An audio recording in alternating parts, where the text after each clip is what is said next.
हरे कृष्णा, राधे राधे। हम श्री कृष्ण चरितामृत श्रवण कर रहे हैं।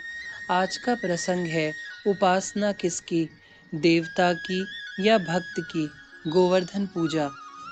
हाँ तात, उपासना किसकी, एक अहंकारी देवता की या एक भक्त की। उद्धव पूछते हैं। देवता में अच्छाई के अहंकार है, पर भक्त तो भाव और प्रेम के कारण विनम्र है। फिर किसकी उपासना, एक अहंकार की या भाव और प्रेम से झुके प्रेमी हृदय की। देवता तो कोई भी हो सकता है, पर भक्त होना अपने आप में धन्यता है। भक्त के होने से ही पृथ्वी धन्य हो जाती है। भक्त के कारण ही वायुमंडल भावपूर्ण हो उठता है। उद्धव विदुर जी को बता रहे हैं। कार्तिक का महीना प्रारंभ हुआ ही था। शीत ऋतु के आगमन की तैयारी थी। वातावरण बड़ा ही सुखप्रद हो उठा था। 7 वर्ष के कन्हाई हो गए हैं। ब्रजमंडल कन्हैया की इस अवस्था पर इठला रहा था। गौएं चरने आज नहीं आई कन्हैया, बस इधर उधर घूमते रहे दिन भर। फिर घर में आ गए थे। उनके साथ उनके सखा भी थे। भूख लगी है कन्हैया को। मैया, मैया, कुछ खाने को देना। रसोई में मैया यशोदा थी। उनके पास गए और कुछ मांगने लगे थे। कुछ नहीं है, बाहर जा। मैया ने कन्हैया को बाहर जाने को कहा। पर तू पकौड़ी बना तो रही है। तल रही थी पकौड़ी यशोदा जी।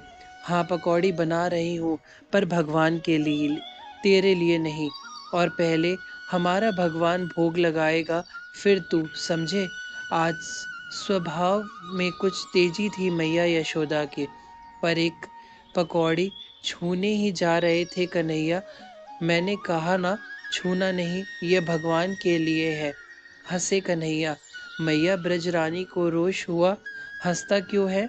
क्योंकि मैं ही तो हूँ सबसे बड़ा भगवान। फिर यह दूसरा भगवान कौन आ गया मेरे घर? कन्हैया हंसते रहे। मैया यशोदा को पकौड़े तलने थे, इसलिए ज्यादा कुछ ना बोलकर वह अपना काम करने लगी। तभी कन्हैया ने एक पकौड़ी को छू लिया। रोष में आकर मैया यशोदा ने एक चपत कन्हैया के गाल में लगा दी थी। रोने लगे कन्हैया। यशोदा मैया ने रसोई से बाहर निकाल दिया कन्हैया को। वे रोते रोते बाबा ब्रजराज के पास गए। बड़े प्यार दुलार से अपनी गोद में बैठाया बाबा नंद ने। फिर ताजा माखन खिलाया। हाँ, अब बताओ मेरे युवराज को किसने मारा? आंसू पोंछते हुए कन्हैया बोले। मैया ने। अरे सुनो, मुझे तिल जौ और समिधा, इनकी मात्रा ज्यादा चाहिए। यज्ञ होगा और वर्षों की अपेक्षा इस बार ज्यादा बड़ा यज्ञ होगा। अपने सेवकों को ब्रजराज ने आज्ञा दी थी। बाबा, क्या हो रहा है इस बार हमारे वृंदावन में?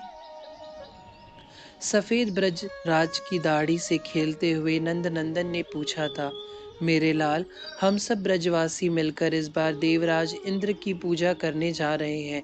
अपने लाला को चूमते हुए नंद बाबा ने कहा। क्यों?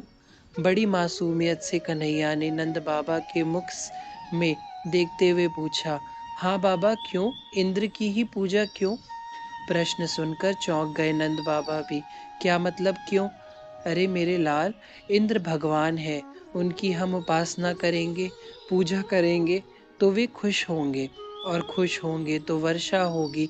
और हम तो कृषक है ना लाला। बाबा, इंद्र देवता है? हाँ देवता है राजा, यही ना। बाबा, पर इंद्र भगवान नहीं है। क्योंकि जो भगवान होता है उसकी पूजा करो या ना करो, वह प्रसन्न होता ही है। कन्हैया अपने बाबा ब्रजराज को समझा रहे हैं। इंद्र एक देवता है, इससे ज्यादा और कुछ नहीं। वर्षा इंद्र के कारण नहीं होती। कन्हैया ने अपनी बात कह दी। फिर किसके कारण होती है ये वर्षा? ब्रजराज ने पूछा। गोवर्धन पर्वत के कारण, वनों के कारण, यमुना के कारण। हाँ बाबा, यही सच है। कन्हैया उठकर खड़े हो गए। बाबा, इंद्र अगर हमारी पूजा से प्रसन्न होता है और पूजा न करने से अप्रसन्न, तो इसका मतलब वह अहंकारी है। फिर अहंकारी की पूजा क्यों? नहीं बाबा, अहंकारी व्यक्ति कभी भी मेरी दृष्टि में पूज्य नहीं है। और इनको देखो, मेरे गिरिराज गोवर्धन को, यह तो भक्त है, परम भक्त। फल देते हैं, जल देते हैं, सबको छांव देते हैं, पर कभी आपसे पूजा की मांग की है? नहीं बाबा, इन नहीं, इनकी तलहटी में हम सब ब्रजवासी सुरक्षित हैं। हमारे गौवत्स सब सुरक्षित हैं बाबा। हमारे पूज्य होने चाहिए यह गोवर्धन पर्वत। तुम क्या कहना क्या चाहते हो? ब्रजराज ने कन्हैया से ही पूछा। मैं कहना चाहता हूँ, अहंकारी की नहीं, एक भक्त की पूजा करो बाबा। मैं यह नियम समस्त जगत को बताने आया हूँ। भक्त सबसे बड़ा होता है। भक्त वो है जो भक्ति से भरा भरा है, और भक्ति का अभिप्राय है सेवा, निष्काम सेवा। क्या गोवर्धन की तरह कोई सेवा करता है? पक्षियों की सेवा, वनों की सेवा, पशुओं की सेवा, हम ब्रजवासियों की सेवा, और कुछ नहीं चाहते यह गोवर्धन पर्वत हमसे।